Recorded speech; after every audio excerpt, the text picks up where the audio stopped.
चलिए प्यारे स्टूडेंट्स, हम लोग आज उप संयोजी यौगिक के बारे में उसके आईपीएसी जो नाम होते हैं उनको समझेंगे।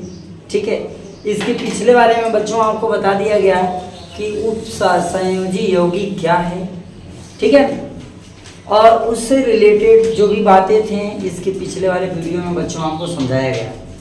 आज प्यारे स्टूडेंट्स हम लोग समझेंगे कि उप संयोजी यौगिक क्या होता है। ठीक है, इसके नामकरण कैसे होता है, मतलब इसका नाम यदि लिखना है हमको तो कैसे इसका नाम लिखेंगे। ठीक है, समझा रहा है ना, इसके नाम को यानी आईपीएससी नाम कैसे लिखा जाता है ये समझा जाए। ठीक है, चलो देखिए, उप संयोजी यौगिक का आईयूपीएसी नाम तत्व कहने का तात्पर्य बच्चों क्या है कि जो आईयूपीएसी नाम है इसको कैसे बनाना है, सबसे इंपॉर्टेंट पॉइंट ये। तो नाम बनाने के लिए क्या करेंगे, सबसे पहला काम क्या करेंगे बच्चों, इसका जो फार्मूला है ना उसको जानेंगे कि इसको कैसे बनाया जाए। देखो, इसके पहले जो हम लोग आईपीएससी नाम पढ़े हैं ना ऑर्गेनिक केमिस्ट्री में, ठीक है, ऑर्गेनिक केमिस्ट्री में जो बच्चों हम लोग आईयूपीएसी नाम पढ़े हैं वो एकदम अलग है। ठीक है, उसकी प्रक्रिया पूरा अलग है, इसकी प्रक्रिया थोड़ा सा अलग है। इसमें भी नाम ही लिखना है, उसमें भी नाम ही लिखना था, उसका फार्मूलाज अगर था अलग था, उसके रूल अलग थे, थोड़ा इसके रूल थोड़ा हट के। कैसे है, हट के। देखो कैसे हट के है, देखा जाए तो बच्चों देखो ये हट के कुछ ऐसे है कि इसमें दो प्रकार के संकुल होते हैं। कितने प्रकार के, दो प्रकार के, एक ऋणायन संकुल होता है और एक धनायन संकुल। ठीक है ना बच्चों, एक कौन, ऋणायन संकुल और एक धनायन संकुल। ठीक है, तो ऋणायन संकुल कौन है और धनायन संकुल कौन है, इनको थोड़ा सा पहले जान लो ना। देखिए, आईपीएससी नाम बनाने के लिए हमें दो चीज जानना बहुत जरूरी है कि ऋणायन संकुल कौन होगा और धनायन संकुल कौन होगा। ठीक है बच्चों, एक एग्जांपल आप लिखिए। जैसे देखिए लिखा है K4 FeNH3 ये क्लोज हो गया है ना। एक एग्जांपल और देख लीजिए, दूसरा वाला ब्रैकेट में COCl, ठीक ना, और फिर बच्चों आपका आ जाएगा NH3 का पेंटा और यहाँ पर Cl2। तो बच्चों आपको ये दो तरीके का उप संयोजी यौगिक दिखाई दे रहा है। ठीक है बच्चों, यहाँ पर आपको दो उप संयोजी यौगिक दिखाई दे रहे हैं और दोनों का फार्मूला अलग है, दोनों के स्ट्रक्चर भी अलग बनेंगे और दोनों के नाम भी अलग अलग होंगे और दोनों संकुल भी अलग अलग होंगे। समझ पा रहे हो, इसमें ये वाला संकुल कौन सा है, ये वाला संकुल कौन सा है, पहले तो हमें ये समझना है कि ऋणायन संकुल कौन होगा, धनायन संकुल कौन होगा। ठीक, जिसमें धनावेश होगा, समझिएगा, जिस यौगिक में धनायन वाला तत्व होगा वो ऋणायन संकुल होगा, समझ आया, और जिसमें ऋणायन तत्व होगा वो धनायन संकुल होगा। जिस यौगिक में धनायन तत्व होगा वो क्या होगा, ऋणायन संकुल, राइट, और जिस यौगिक में क्या होगा, ऋणायन तत्व जुड़ा होगा वो क्या होगा, धनायन संकुल होगा। फिर से समझो, ये देखिए K4 लिखा है और जब भी हम इसकी बात करेंगे तो गुरु कोष्ठक के बाहर की बात करेंगे, न कि गुरु कोष्ठक के अंदर की बात करेंगे। समझ पा रहे हैं, गुरु कोष्ठक के बाहर ये देखो क्या है, क्या दिखाई दे रहा है आपको, K4। तो बच्चों ये बताइए कि ये किस प्रकार का तत्व है, धनायन तत्व है या ऋणायन। तो जैसे ही धनायन कोई तत्व मिलेगा आपको, गुरु कोष्ठक से पहले लिखा हुआ जो रहेगा वो धनायन तत्व होगा और वह ऋणायन संकुल के अंतर्गत आएगा। क्लियर हो रहा है, कोई कंफ्यूजन बच्चों नहीं है ना। और ये किस संकुल के अंदर आएगा, धनायन संकुल के अंतर्गत आएगा। इतना जान गए। अब हम लोग समझेंगे प्यारे बच्चों कि इसका नामकरण कैसे करना है। इसका नामकरण कैसे करना है बच्चों, फार्मूला देखिए आपको एकदम क्लियर होगा। आज के बाद आप लोगों का उप सहयोगी योगी के जो IUPAC नाम होते हैं प्यारे, भूलोगे नहीं, ये तो मैं गारंटी ले रहा हूँ, ठीक है ना, ये मैं गारंटी ले रहा हूँ। अगर आप ध्यान से इसको फार्मूला को देख लिए, आज के बाद आपको उप सहयोगी योगी की नामकरण कहीं पढ़ने की जरूरत नहीं पड़ेगी, ये भरोसा दिला रहा हूँ मैं। देखो कैसे चला जाए, आप लोग बस खाली थोड़ा सपोर्ट करते रहिए प्यारे स्टूडेंट। ऐसा आग लगाऊंगा ना केमिस्ट्री जल के भस्म हो जाएगी, ठीक है। बस खाली आप लोग बस थोड़ा सा भरोसा दिलाइए कि हम आपके साथ हैं, बाकी सब पढ़ना कौन बहुत बड़ी बात है। चले जाए तो ऐसे ऐसे नाम को आप कैसे कैसे बनाओगे पहले समझ लो। पहले हम जब नाम बनाएंगे कौन सा, ऋणायन संकुल, किसका बच्चों, ऋणायन संकुल का फार्मूला क्या होगा पहले इसको देखेंगे। किस प्रकार के ऋणायन संकुल यौगिक, क्या ऋणायन संकुल यौगिक का पहले बच्चों हम लोग सूत्र बनाएंगे। किसका बनाएंगे, ऋणायन संकुल यौगिक का पहले हम लोग बच्चों फार्मूला बनाएंगे। एकदम फोकस करिएगा और थोड़ा सा माइंड लगाइएगा प्यारे बच्चों, ये आपसे भूलेगा नहीं, ये गारंटी है। आ जाए, आइए प्यारे बच्चों देखिए क्या है ऋणायन संकुल यौगिक। क्या मतलब क्या होगा, जिसमें धनायन एलिमेंट जुड़े होंगे गुरु कोष्टक के बाहर। किसके बाहर, बस ये पॉइंट समझते रहिए, लास्ट तक पूरा देखिएगा, आपको बोल रहा हूँ बार बार मैं, एकदम क्लियर हो जाएगा। चलिए आइए देखते हैं। तो पहले लिखेंगे क्या, ऋणायन संकुल का नाम। क्या बच्चों, ऋणायन संकुल का नाम क्या लिखेंगे पहले, ऋणायन संकुल का नाम। नोट करते चलिए, एक ही पॉइंट नोट करते चलिए, फिर एग्जाम्पल मिलेगा एकदम क्लियर हो जाएगा। तो बच्चों ऋणायन संकुल का नाम प्लस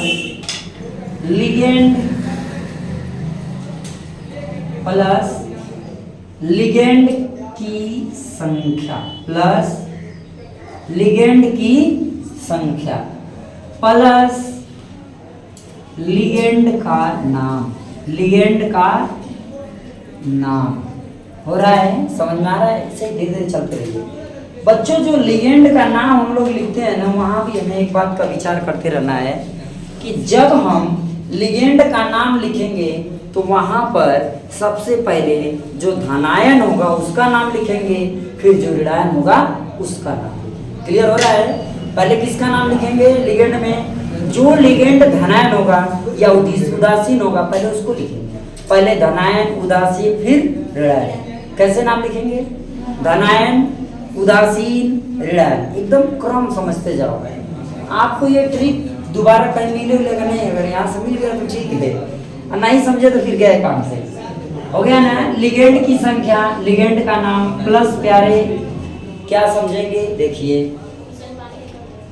केंद्रीय परमाणु का नाम, केंद्रीय, ठीक है, केंद्रीय परमाणु का नाम, समझ रहे हो, केंद्रीय परमाणु का नाम प्लस केंद्रीय परमाणु का जो नाम होगा उसमें 8 जोड़ देंगे। क्या जोड़ देंगे बच्चों, 8 जोड़ देंगे, प्लस केंद्रीय परमाणु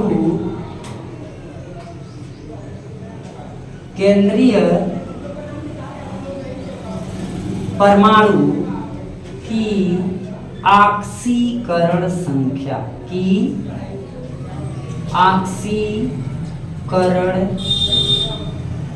संख्या। ये बच्चों आपका फार्मूला है। ये कौन सा फार्मूला है, जब ऋणायन संकुल होगा तो ये सूत्र लगेगा। बच्चों फार्मूला को एकदम स्पष्ट रूप से अच्छे से आप देख लीजिए, नोट कर लीजिए, तब हम आगे बढ़ते हैं। तो प्यारे स्टूडेंट, आपको यहाँ पर देखिए कुछ स्क्रीन पर आपको सवाल दिखाई दे रहा है, हैं? ये स्क्रीन पर आपको सवाल दिखाई दे रहे हैं। इसी सवाल का जवाब आपको इसके माध्यम से देना है ना। पहले देखो क्या लिखा है, ऋणायन संकुल का नाम। क्या लिखा है बच्चों, ऋणायन संकुल का नाम। तो इसमें ऋणायन संकुल है कौन, इस सवाल में ऋणायन संकुल कौन है, K4। कौन है, K4 आपका ऋणायन संकुल है, राइट है। तो पहले इसी का नाम लिखेंगे, K4 माने पोटेशियम। तो देखो ये संख्या से हमको कुछ लेना देना नहीं है, केवल यहाँ जो लिखा है उसी का नाम लिख देना है। क्लियर हो रहा है। तो बच्चों इसका नाम हो गया पोटेशियम।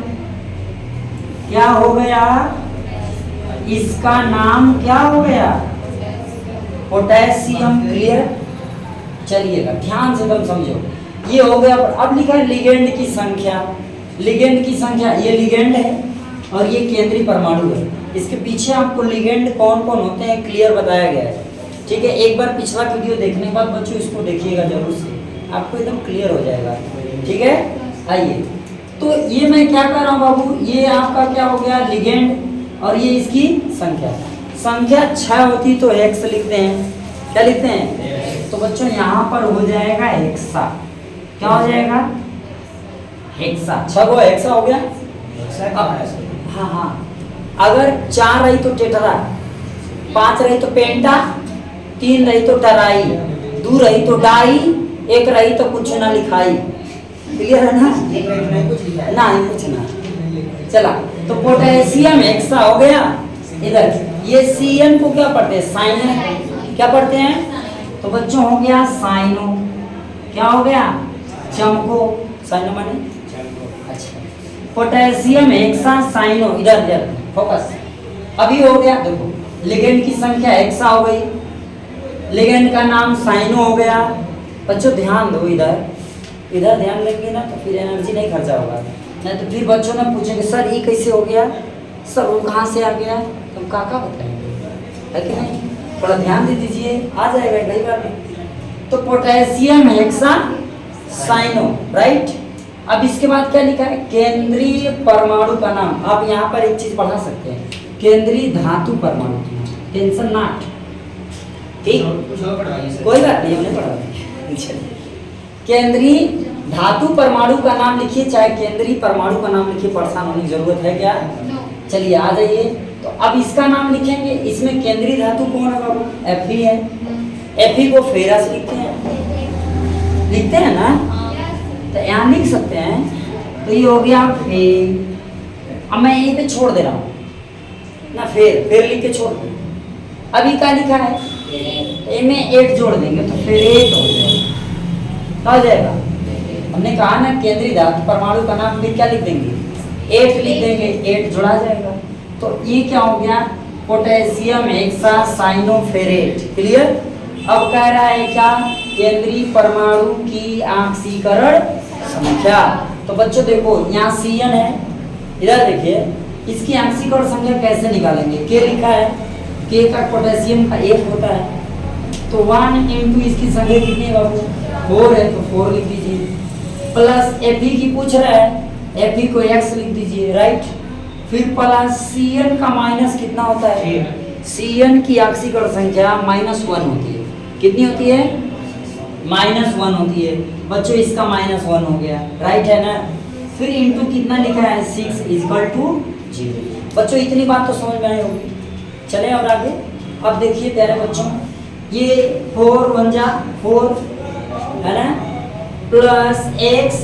अब देखो 6 का -1 में मल्टीप्लाई करेंगे तो -6 = 0 हो गया। यस या नो। तो बच्चों ये इसमें क्या करेंगे, इसका घटा देंगे तो आपका आएगा x - 2 = 0, यानी x = बच्चों 2 हो गया। तो जो यहाँ पर जो संख्या लिखाएगी ना बच्चों, 2 नहीं लिखाएगी, 2 रोमन अंक में लिखाएगा। किस में लिखाएगा, रोमन अंक में, 1 2। ये हो गया इसका IUPAC नाम, इसका IUPAC नाम ये हो गया। इस तरीके की से ऑक्सीकरण संख्या निकाली जाती है। क्या बच्चों समझ में आया आपको, ठीक है, आपको समझ में आ गया प्यारे बच्चों। अब एक बात और समझ लीजिए, ऑक्सीकरण संख्या निकालने के लिए आपको जितने भी एलिमेंट होते हैं उनका ऑक्सीकरण संख्या याद होना चाहिए, ठीक है। और जितने जिसके जिसके आंशिक और संख्या होते हैं वो हम आपको पीछे बता भी चुके हैं, कुछ तत्वों का यहाँ पर हम लिख दे रहे हैं, ठीक है बच्चों। जैसे मान लीजिए Cl की कितनी होती है प्यारे, -1, Cl की कितनी और F की कितनी, हाँ जैसे ना फूलों में कलियों में बहारों में आई कौन, आंटी जी, हाँ फूलों में कलियों में बहारों में आई कौन आई, आंटी, आंटी। इसका क्या होता है -1, है ना, ध्यान समझिएगा। ऑक्सीजन का -2 होता है, ऑक्सीजन का कितना, सल्फेट का बच्चों देखा जाए तो कितना होता है -2, कार्बोनेटों का कितना होता है -2, है ना, समझ में आ रहा है ना, ठीक है। इसी तरीके से जो भी एलिमेंट होंगे बच्चों इन सब की आंशिक और संख्या आपको याद भी होना चाहिए। जैसे NH3 का बच्चों क्या होता है, 0 होता है, उदासीन है ना ये, इसको एमीन पढ़ते हैं। H2O का कितना होता है बच्चों, 0 होता है, इसको एक्वा पढ़ते हैं। H2O को क्या पढ़ते हैं, एक्वा, H2O को का एक्वा, जब आईपीएससी नाम लिखेंगे तो वहाँ पर एक्वा बोलेंगे ना, NH3 को क्या बोलेंगे, एमीन बोलेंगे। तो बच्चों इतनी बात तो आपको समझ में आ गया होगा, ठीक है। एक बार मैं फिर से इसको ध्यान से रिपीट कर दे रहा हूँ, देख लीजिए, ध्यान दीजिए। यहाँ आपका क्वेश्चन है, एकदम फोकस करो। रिलायंस संकुल का नाम, ये है रिलायंस संकुल, इसका नाम हो गया पोटेशियम। फिर लिखा है लिगेंड की संख्या 6 है, हमने लिख दिया हेक्सा। फिर लिखा है लिगेंड का नाम, CN को साइनो बोलते हैं, साइनो लिख दिया मैंने। फिर लिखा है केंद्रीय धातु परमाणु का नाम फेरेट, इसमें 8 जुड़ जाएगा, फेरेट हो गया। फेरस है उसमें 8 जोड़ के फेरेट बना देंगे, हो गया, समझ में आ रहा है। कार्बोनेट रहेगा तो, कार्बोनेट है तो 8 जोड़ेंगे, तो कार्बोनेट नहीं सॉरी क्या, कॉपर है, ठीक है। या फिर आपका क्या है, कोबाल्ट है तो कोबाल्ट 8, ठीक है ना। निकिल है तो निकिलेट, जिंक है तो जिंकेट, जोड़ देंगे 8 को, क्लियर हो रहा है। इसी तरीके से उसके बाद फिर क्या कर रहा है, केंद्रीय परमाणु की आंशिक और संख्या मैंने लिख दिया, केंद्रीय परमाणु की आंशिक और संख्या ऐसे निकाल के नोट कर, राइट बच्चों। अब आप लोग इसको नोट करिए, फिर धनायन संकुल का क्या है मैं बताता हूँ, नोट करो बच्चों। आ जाइए दूसरे क्वेश्चन को लगाते हैं बच्चों, एकदम आसान, जैसे इसको लगाया वैसे इसको लगाना है। देखिए इधर इधर ये क्या लिखा है बच्चों, इधर ये क्या है बच्चों, इसका नाम लिख देंगे पोटेशियम, बहुत अच्छी, ये हो गया पोटेशियम प्यारे बच्चों। अब इसके बाद लिगेंड की संख्या पेंटा, जो ज्यादा ही संख्या वाला होता है उसको लिख देंगे, तो यहाँ पर क्या हो जाएगा बाबू, पेंटा हो गया, लिगेंड की संख्या पेंटा। ये कौन है पांडु, साइनो, तो हो गया क्या बच्चों, साइनो, साइनो। देखो यहाँ क्या है, NO, NO के लिए बाबू यहाँ पर देखो लिखा है क्या, नाइट्रोसिल, क्या है, इसकी जो आंशिक और संख्या प्यारे होती है, ठीक है, तो इसका नाम क्या होगा, नाइट्रोसिल, क्या हो गया, नाइट्रोसिल, हो गया कि नहीं, यहाँ तक आ गया समझ में। अब देखो इधर लिगेंड का नाम हो गया क्लियर। अब केंद्रीय धातु परमाणु का नाम, इसमें केंद्रीय धातु परमाणु कौन, फेरस, तो फेरस के बाद इसमें जोड़ेंगे क्या, तो एक का नाम हो जाएगा फेरेट, फेरेट हो गया। अब इसकी क्या आंशिक और संख्या, आंशिक और संख्या लिखना है प्यारे ना। अब देखो आपको उस तरह लगाने की जरूरत नहीं है, ध्यान से इधर देखो कैसे लगेगा। देखो इसका कितना है 0, इधर इधर इसका कितना 0, उसका कौन वैल्यू नहीं, खत्म। CN का -1 होता है, 5 है तो -5, और आई 3 है तो 5 में से 3 जाएगा, क्या है 2। अब हमको प्लस माइनस से कोनो मतलब नहीं है, रोमन अंक में यहाँ पर लिख देंगे 1 और लिख देंगे 2, इसका अल्पेशियन है में फिनिश हो गया, समझ में आया, कोई दिक्कत है प्यारे बच्चों। अब एक चीज आपको समझना है, ये क्लियर हो गया, नाम क्लियर हो गया ना सर। अब ऐसा आएगा नाम बना लेंगे, कोई डाउट है बच्चों। अब एक चीज आप देखिए, रिडायन के जगह अगर लिखा जाए क्या, धनायन संकुल, क्या लिखा जाए, धनायन संकुल लिखा जाए। देखिए जहाँ रिडायन लिखा था मैं वहां क्या लिख दिया, धनायन संकुल लिख दिया ना। अब देखो मैं क्या मिटा रहा हूँ, ये तो हटा दूंगा पहले, इसको इरेज कर लिया। यस सर मिटा देंगे। आप ध्यान से एक बात समझिए कि मैं इसमें इरेज क्या कर रहा हूँ और ऐड क्या कर रहा हूँ, वही बात ध्यान देना। बस आपको फार्मूला रटने की जरूरत नहीं है मेरे प्यारे बच्चों। देखिएगा, समझिएगा, देखिएगा, यहाँ पर हटाया जा रहा है किसको प्यारे, इसको। ऋणायन संकुल के संख्या को हमने क्या किया, डिलीट कर दिया, हट गई। अब प्लस, हाई देखो आक्सीकरण संख्या के बाद मैं सुंदर सा लिख दिया प्लस, है ना। प्लस के बाद लिख देंगे धनायन, धनायन संकुल का नाम। ध्यान दो इधर, क्या मिटाया मैं, ऋणायन संकुल को क्लियर कर दिया, सब कुछ वही, कुछ अलग है, बस एक चीज नया, धनायन संकुल का नाम। ठीक है, क्लियर हो रहा है ना, बस कुछ नहीं करना है ना, आराम से। क्या समझ में आया आपको, लिगेंड की संख्या कब, जब धनायन संकुल यौगिक होगा तब।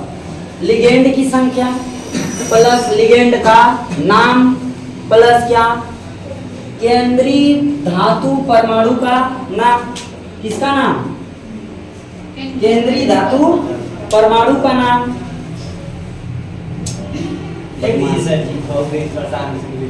प्लस 8 प्लस केंद्रीय परमाणु की ऑक्सीकरण संख्या प्लस धनायन संकुल का नाम।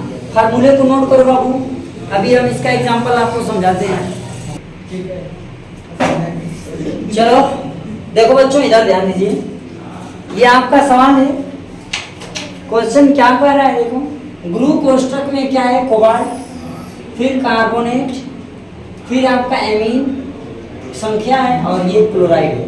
सुनिएगा, तो जब इसका नाम लिखेंगे कौन सा, आईपीएससी नाम लिखेंगे, तो बच्चों यहाँ आपको फार्मूला दिख रहा है, सेम कुछ नहीं, बस यही फार्मूला आपको लिख देना है। क्या, लिगेंड की संख्या, इसमें लिगेंड की संख्या 5 है, तो लिख देंगे क्या, पेंटा। क्या लिखेंगे, पेंटा। क्या लिखेंगे बाबू, पेंटा हो गया। फिर उसके बाद का एमीन है, तो यहाँ पर क्या हो जाएगा, एमीन। समझो समझो, नहीं लिखा इधर, ये पेंटा, ये एमीन, ये कार्बोनेटो, लिखो इसके बारे में, इसको बोलते हैं कार्बोनेटो। ये बच्चों हो गया कार्बोनेटो, हो गया कार्बोनेटो। इसके बाद लिगेंड का नाम हो गया। अब इसका नाम लिखेंगे, केंद्रीय धातु परमाणु का नाम। केंद्रीय धातु परमाणु कौन है, CO को क्या बोलते हैं, कोबाल्ट। सीधे कोबाल्ट लिखेंगे, क्या लिखेंगे, आइए देखो इसमें देखो फार्मूले में ना बोला नहीं हूँ, गलती हो गई बच्चों, 8 को हटा दें, बस इसमें 8 नहीं लिखेंगे, ठीक है। जो उसमें था 8 लिख रहे थे, इसमें 8 खाली नहीं लिखेंगे, थोड़ा सा ध्यान दीजिएगा, यहाँ थोड़ा सा मिस्टेक हो गया, काट दीजिएगा उसको, बस इसको 8 नहीं लिखेंगे, बाकी सेम फार्मूला रहेगा। ठीक है ना बच्चों, क्लियर है ना, आइएगा समझिएगा। तो पेंटा एमीन कार्बोनेटो हो गया, पेंटा एमीन कार्बोनेटो, ये इतना चीज लिखा गया, लिगेंड का नाम, लिगेंड की संख्या हो गया। अब लिखेंगे केंद्रीय धातु परमाणु का नाम, तो कौन है, कोबाल्ट। तो कोबाल्ट एकदम सीधे लिख देंगे, कोबाल्ट हो गया, कोबाल्ट। अब इसके बाद बाबू का लिखते हैं क्या, केंद्रीय परमाणु की ऑक्सीकरण संख्या। तो इसमें ऑक्सीकरण संख्या देखेंगे, इसका होता है बच्चों कितना, 2, और इसका होता है 0। समझो, यहाँ क्या है, NH3 का 0, हाई 2 और हाई 1, कितना हो गया, क्योंकि ये -2 होता है और ये -1 है, तो -2 -1 कितना हो गया, -3। और हमने अभी आपको बताया कि माइनस प्लस नहीं लिखते हैं, केवल रोमन अंक में लिखते हैं, राइट है।